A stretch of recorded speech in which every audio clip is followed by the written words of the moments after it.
Alright guys, it should be episode 10 I believe of this series. Not much visually has changed around here. I'll show you a little bit. I'll pick up the camera. Really I think this is going to be a short video today. To be honest, I haven't been feeling quite well recently. I had a colonoscopy the other day. Woo! Baby, that ain't fun, okay? But we're not here to talk about my arse, okay? We're here to talk about music. So, I've been doing some minor things. I'm going to talk about everything. But more importantly, I just needed to take a break the past couple days, putting all this stuff together and organizing, and my life has just been such a mess recently, and the past 2 days, I've just been playing music in here and getting ready to just do some test recordings, and, you know, you can't see right now. Let me get the camera moving, and I know, I'm going to be careful. I already have the image stabilization on. I'm going to be as careful as possible. You can see I finally have, like, my, practice setup going. I got the telly there, the twin, my bass amp, my board, bass, obviously. I don't have the keyboard set up just yet, but I just wanted to kind of play around a little bit. I haven't played music in a very long time, so I figured let's just have some fun. The first thing I noticed, though, in this room is my ears get tired quick in here. You know, I'm used to practicing down in the big living room area downstairs, and I think that's, much easier on my ears, but in here, without any room treatment and all these flat walls, I mean, you got this huge flat wall here, you have this huge flat wall, this huge flat wall, obviously, I'm going to benefit greatly from acoustic treatment in here, and I really hope that, one, obviously it helps the acoustics, and two, it just helps my ears a little bit, especially when I'm mixing, which, I'm sure it's going to help. So let's kind of look at some of the things I've been doing. I started to put a lot of the little knickknacks. You see I got some pictures up. I have this little clay drum set here. I put up a shelf here.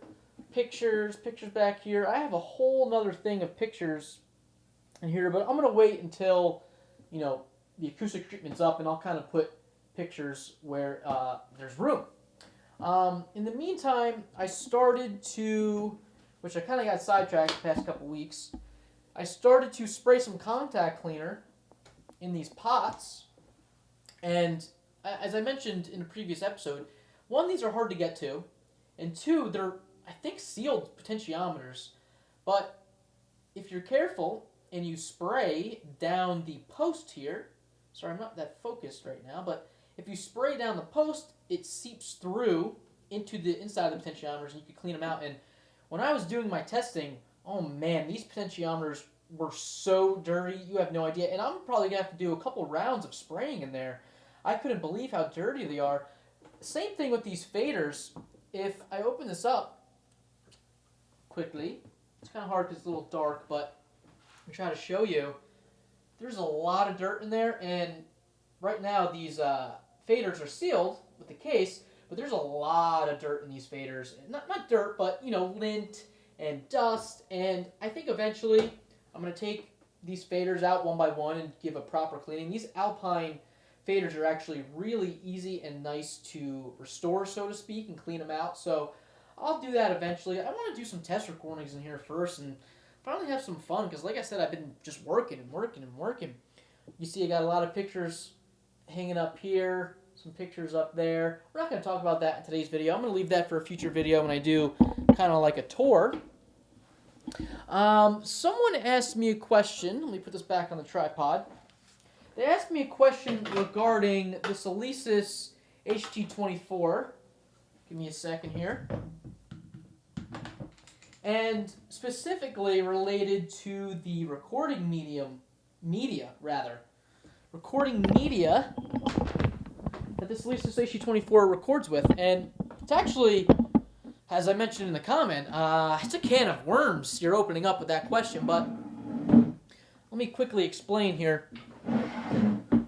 So, when these devices came out originally, they were designed, I think this came out in the late 90s, I believe, the Alesis HT24, maybe the early 90s. Honestly, I'm not too certain on that, but they were designed to work with hard drives, specifically IDE formatted hard drives. Now, modern hard drives are SATA, right? Yeah, SATA drives. It's a different connector that they connect with. And the problem is, IDE drives, they haven't been manufactured since I think 2008. So it's now 2026. How many years is that? 14 years, something like that? Nope. 18 years? That's 18 years since IDE drives have been manufactured. So if you want to record on IDE drives, obviously you're buying old hard drives that could really fail at any moment. So there's this huge effort the past 2 decades, really, for people to try to mod these hard drive caddies as well as the unit itself to accept SATA drives. Now, towards the end of the run for these machines, which I think was in 2004, they started to make these caddies that could have compatibility with SATA drives.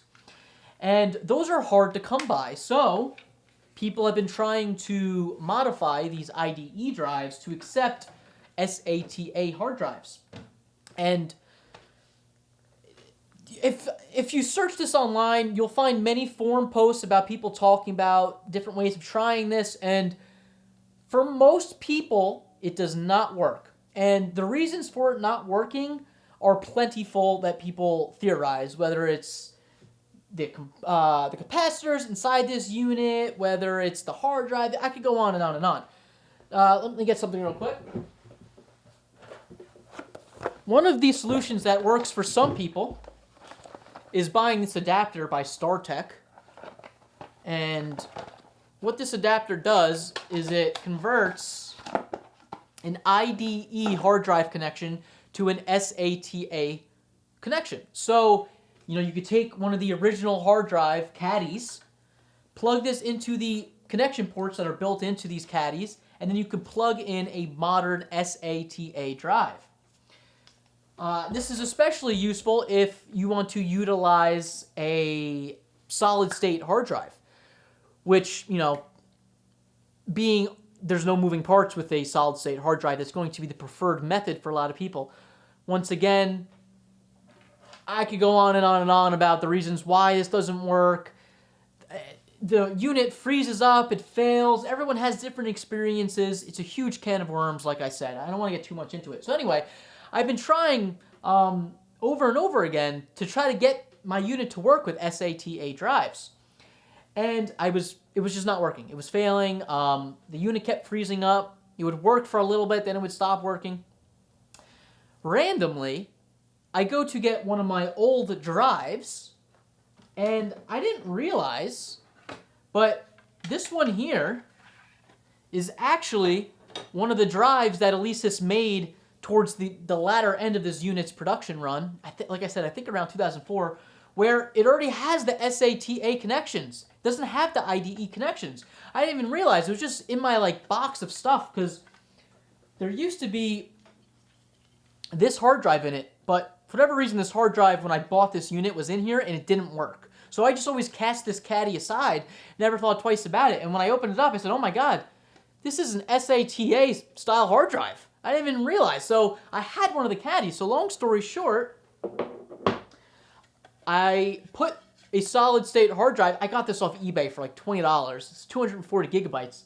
I plugged it in right into the OEM caddy, and it's been working. I did a lot of tests. I did hours of tests. I let this thing run. I recorded 24 tracks, and then I looped it and just let it play over and over for hours, and the unit did not freeze up with this OEM caddy. So I'm really happy.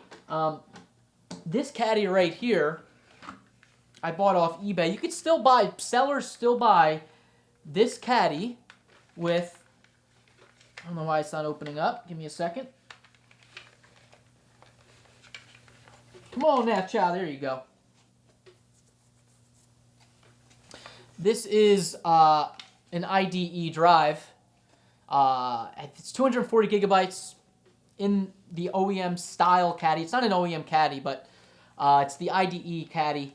Anyway, this is probably kind of a boring conversation for a lot of people. Who wants to talk about hard drives? I certainly don't. I want to talk about tape. But this is what I have to deal with. And anyway, so that's kind of answers that question. Maybe you find that interesting. I don't know. What else has been going on in this studio? Not really too much. Like I said, I haven't been feeling that well recently, so I've just been kind of taking it easy.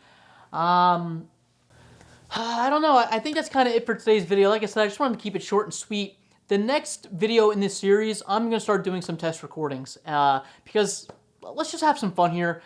Obviously, as I said, I don't have the acoustic treatment up yet, so it's not going to be ideal. I could already tell, like I said, just from practicing in here that the acoustics are not nearly as good as the open room downstairs in my big living room area. That's a huge open area. But this is a garage channel after all, so let's just have some fun with it. I've been talking about this new microphone. Let me get it. For all the test recordings in this new room, I want to force myself to use this. I want to learn it. The poor guy gave this to me for free, owns the company, and I told him I was going to do a video months ago before I knew I was moving my studio, so he's kind of, pissed at me that I hadn't done a video yet. So I need to start using this thing, and talking about it because he gave this thing to me for free. So I think I deserve to talk about it, or he deserves for me to talk about it. It's a beautiful looking mic. It's really fun. But yeah, it's going to be interesting. This room being so small, ribbon microphone, not sure yet. So we're going to learn together. And I think that'll be a fun experience. I think maybe when I do my first test recording in here, I'll kind of narrate as I go along, as I move the microphone and kind of put you through my thought process because I think you guys will find that interesting. If you guys have any questions, put it in the comments section. Okay, I am at my storage unit. And hopefully the Green Day song in the background isn't going to be copyrighted, but this is my storage unit. It's a 5x10. I'm actually going to be moving out of this storage unit very soon because they just doubled my rent for seemingly no reason. But the reason I'm here today is I'm going to deconstruct this board and put all spare parts that I want to save into this Tupperware I just bought. Here you can see the one I swapped on my current board with some of the faders. I have some other stuff I wanted to bring here as well as some tools to facilitate taking this apart. Have a bunch of music gear in here, as well as some camping gear, some photography gear. You see my old snowboard here. But anyway, like I said, I'm moving out of here soon, so it's in my best interest to take apart this board and take out all of the spare parts because I don't intend on ever using this again, and I want to be able to save the spare parts. I guess I could sell this board, but I'm not going to get much money for it, and like I said, I'd rather have the spare parts for my current board.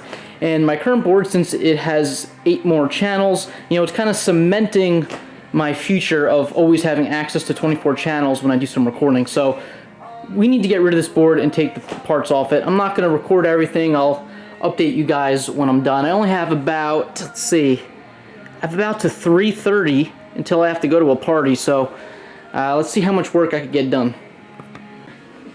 Okay, so I'm 4 minutes behind schedule. I'm supposed to stop at 3:30. Got a party soon, like I said, but I finally gutted everything here. You can see it's completely empty. Besides a couple things, I left a couple boards that I'm probably never going to need. I left a lot of the wire looms. I so far got everything half organized in here. As you can see, I have all 6 of the channel strips there. Do I need all 6? Probably not. I should probably try to sell maybe at least 2 of these on eBay just to make a little extra cash, maybe help someone else out there.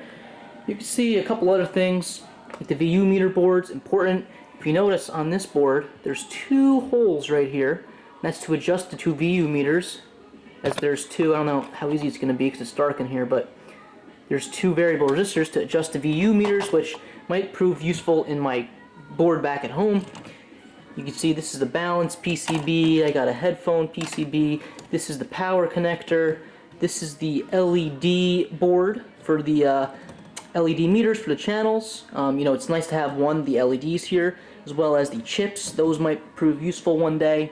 I have the motherboard, I have some back connectors here, some more back connectors here. I'll likely never ever need those, but if they fit in this Tupperware for now, I'll just keep them.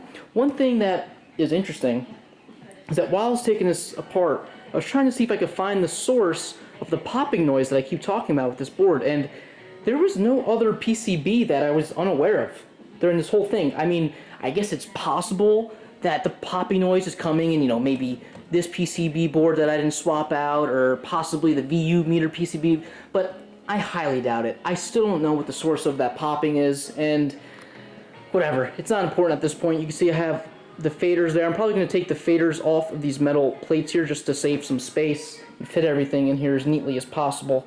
But I have to get going to this party, so I gotta hurry up here. Alright guys.